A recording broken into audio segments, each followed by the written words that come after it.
Bonjour tout le monde. Dans cet exercice, nous allons parler du laboratoire numéro 4, exercice numéro 4, qui consiste en la simulation d'une calculatrice. Donc, on vous demande d'écrire un programme qui va simuler le fonctionnement d'une calculatrice qui réalise les opérations de base telles que l'addition, la soustraction, la multiplication et la division de deux variables entières.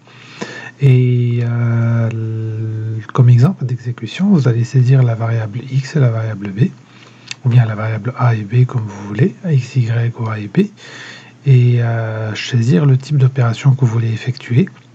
Ce type d'opération, elle représente un seul caractère, que ce soit le plus, le moins, l'étoile et la division. Si vous saisissez autre chose que ces caractères-là, il va vous dire qu'il y a une erreur sur l'opération. Sinon, si l'opérateur est correct, il va vous afficher le résultat de l'opération. Sous la forme, la première variable, opérateur, la deuxième variable égale le résultat. Voilà, donc ça c'est l'énoncé de l'exercice. Comme d'habitude, on va passer sur IntelliJ pour parler un peu de la résolution. Donc notre programme, il a besoin de quoi pour fonctionner? Notre entrée, ça va être...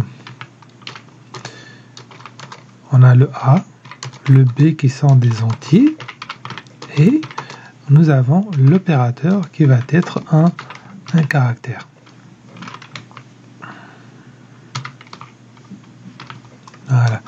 Donc ça, c'est pour l'entrée et la sortie. Ça va être un affichage avec un calcul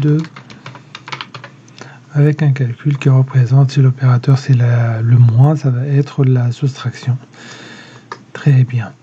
Donc ici, le résultat dépend de l'opérateur en question.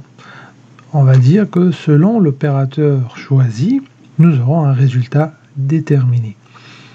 Donc ici, quelle est la meilleure structure à utiliser pour répondre à ce problème?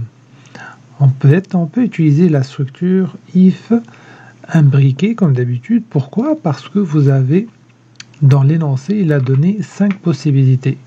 Les 5 possibilités sont comme suit: le plus, le moins, la multiplication, la division.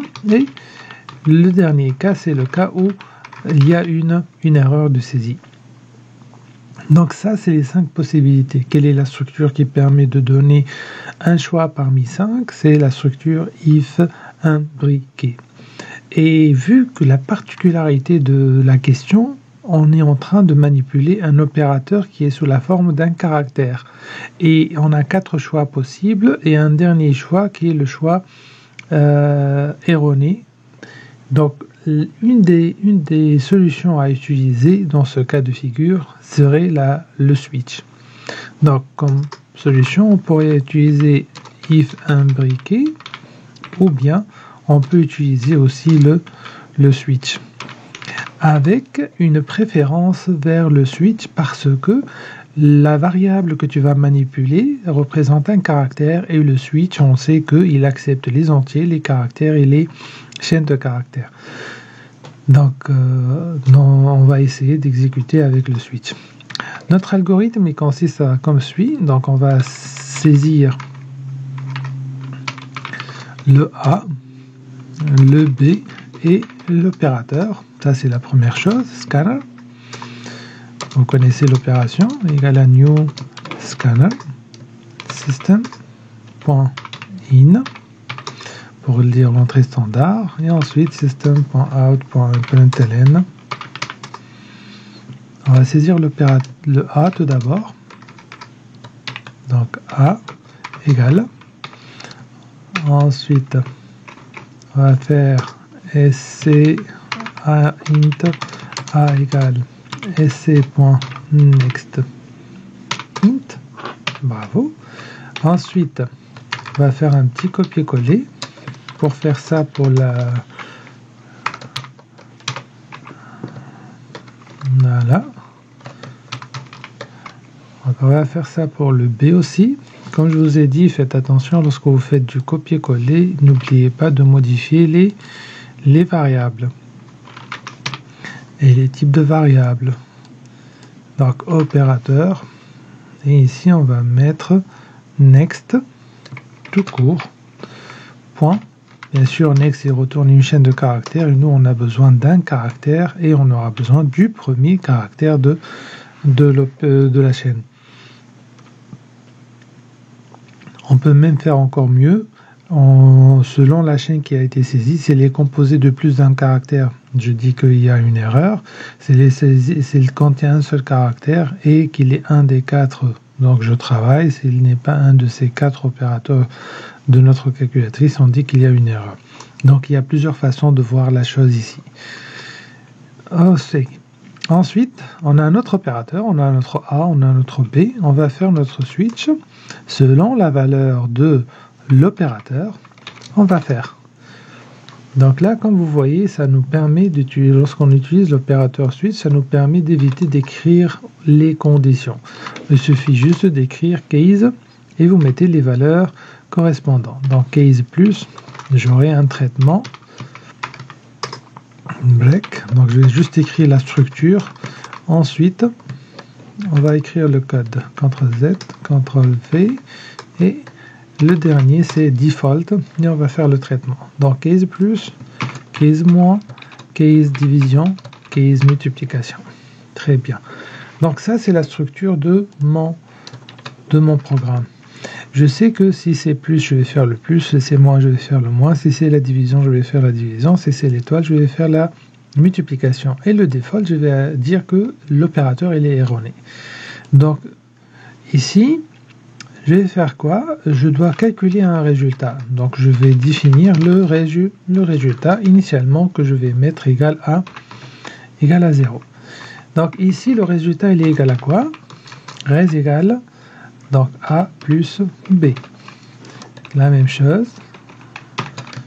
Dans l'instruction suivante, le résultat il est égal à A moins B. La même chose ici, le résultat il est égal à A sur B. Et la même chose ici, le résultat il est égal à A multiplié par B. Quel serait le résultat lorsque l'opérateur il est erroné? Donc si ce n'est pas le premier cas, le deuxième cas, le troisième cas, je vais avoir le default. Que vais-je mettre dans default?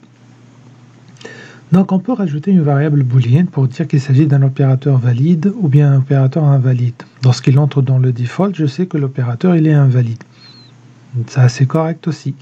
Sinon, on peut utiliser la variable existante qui est la variable op et je vais dire opérateur égale, je vais lui donner une valeur différente des 4 valeurs précédentes. Je vais dire que par exemple c'est le caractère E pour dire erreur. Donc lorsque je sors de mon switch, je sais que l'opérateur c'est soit le plus, soit le moins, soit la division, soit la multiplication, soit E. Donc il suffit juste de faire un petit test ici, opérateur égal à E. Dans ce cas, il s'agit d'une erreur et je vais dire system.out.println. Je vais dire ici opérateur erroné. Excusez-moi pour les accents, je vais juste les remettre juste après. Voilà. Donc opérateur erroné. Je sais que l'opérateur il est faux. Le else maintenant, je vais afficher, je vais faire un petit copier-coller, voilà, CTRL-V, je vais afficher le résultat. Donc pour afficher le résultat, ça va être system.out.println, le A, que je vais lui rajouter un petit espace, plus l'opérateur, plus je vais lui rajouter un petit espace, plus B, plus je vais rajouter l'opérateur égal, plus un résultat que j'ai écrit. Voilà. Donc de cette façon, j'ai simulé le fonctionnement d'une petite calculatrice. Donc en exécutant maintenant le code, je vais avoir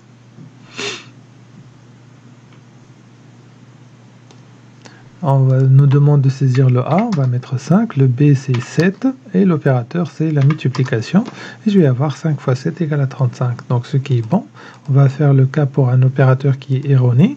Donc 5, 3 et je vais mettre comme opérateur la lettre P. Il va me dire que votre opérateur il est erroné. J'espère que cette explication de l'exercice est claire pour tout le monde. Sachez qu'il n'y aura pas une seule solution au problème, il y aura toujours plusieurs solutions. Ça, c'est une solution qui utilise l'opérateur switch que je recommande fortement dans ce cas de figure parce que la variable qu'on est en train de manipuler, c'est une variable qui entre dans les types autorisés par le switch, à savoir le caractère. On peut aussi utiliser hop sous la forme d'une chaîne de caractères, c'est aussi correct. On peut utiliser le switch accepte les chaînes de caractères, les entiers et les caractères. Donc notre opérateur dans ce cas il est sous forme de caractère, tout comme j'aurais pu le laisser sous la forme d'une chaîne de caractères et c'est aussi correct. La deuxième chose c'est que